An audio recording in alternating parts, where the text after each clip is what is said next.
آخر کون تھا وہ شخص جس نے اقتدار کی خاطر دوستوں کو دشمن، وفاداروں کو غدار اور پوری سلجوق سلطنت کو اپنی خطرناک سازشوں کے جال میں پھنسا دیا؟ آخر اس کا انجام کیا ہوا؟ آئیں جانتے ہیں۔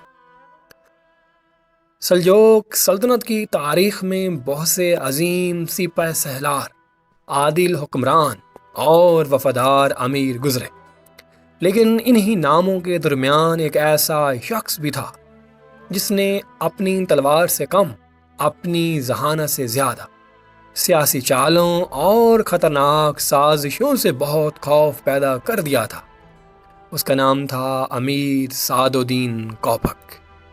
وہ سلطان علاؤ الدین کے دربار کا ایک بااثر امیر تھا۔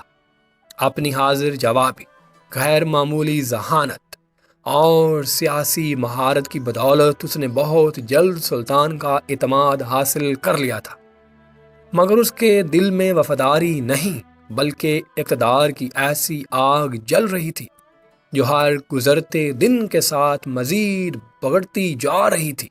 وہ جانتا تھا کہ سلطنت پر حکومت کرنے کے لیے ہمیشہ تاج پہننا ضروری نہیں ہوتا، کبھی کبھی تخت کے پیچھے کھڑا شخص ہی اصل حکمران بن جاتا ہے، اور یہی خواب اس کی زندگی کا سب سے بڑا مقصد بن گیا۔ اسی دوران اناطولیہ میں ایک ایسا نام گونجنے لگا جس نے سعد الدین کوپک کی راتوں کی نیند اڑا دی۔ یہ نام تھا ارطغرل غازی۔ امیر سعادتین بھی وہاں موجود تھا بھائی۔ امیر سعادتین پر مجھے ہمیشہ سے شک ہے ارطغرل بھائی۔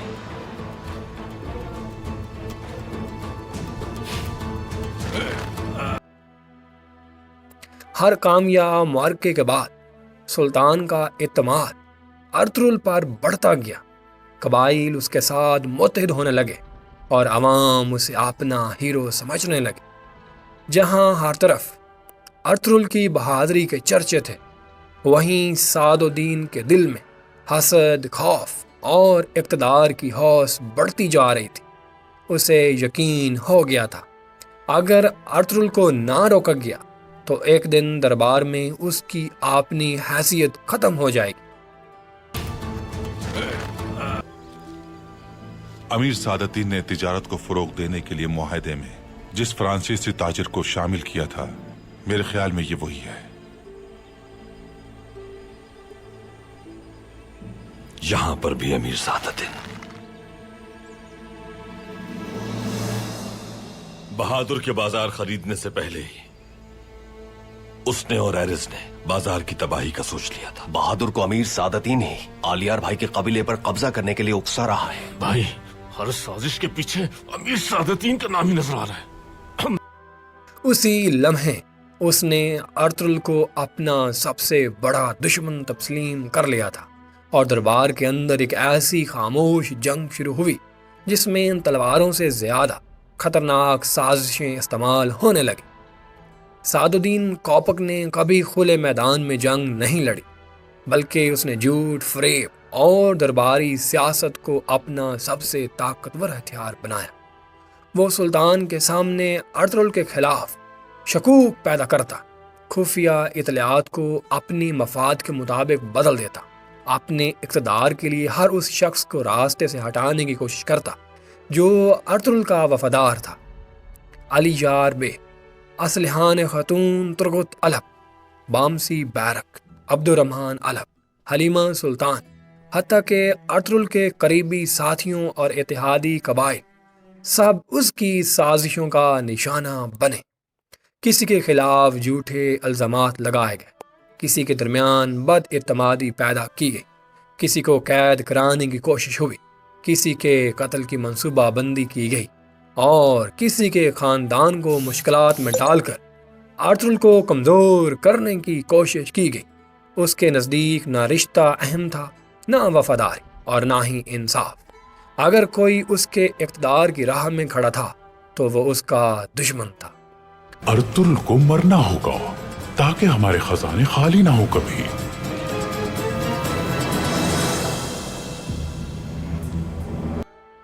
صرف یہی نہیں، سعد الدین کوپک نے سلطنت کے دشمنوں سے خفیہ رابطے بھی قائم کرنے شروع کر دیے تھے۔ اپنے ذاتی مفاد کے لیے وہ کبھی بازنطینی طاقتوں، کبھی اپنے دشمنوں اور کبھی دوسرے سیاسی عناصر سے فائدہ اٹھانے کی کوشش کرتا۔ اس کا مقصد صرف ایک تھا، ارطغرل بیگ کو ہر قیمت پر تنہا کرنا، سلطان کی نظر میں مشکوک بنانا اور آخرکار اسے اقتدار کے راستے سے ہٹا دینا۔ لیکن ہر نئی سازش کے ساتھ ایک نئی ناکامی بھی اس کا مقدر بنتی گئی۔ ارطغرل بے اور اس کے وفادار ساتھی ہر آزمائش کے بعد پہلے سے زیادہ مضبوط ہو کر سامنے آنے لگے۔ علی یار بے کی قربانی نے ظلم کے خلاف نفرت کو بڑھایا۔ ترگت بامسی اور عبد الرحمن کی وفاداری نے ثابت کر دیا کہ سچے ساتھی خریدے نہیں جا سکتے، جبکہ حلیمہ سلطان کے صبر اور استقامت نے ارطغرل کو ہر مشکل میں مضبوط رکھا۔ دوسری طرف سعد الدین کوپک اقتدار کے نشے میں اس قدر آندھا ہو چکا تھا کہ وہ خود کو سلطان سے بھی زیادہ طاقتور سمجھنے لگا۔ یہی غرور اس کی سب سے بڑی غلطی ثابت ہوئی۔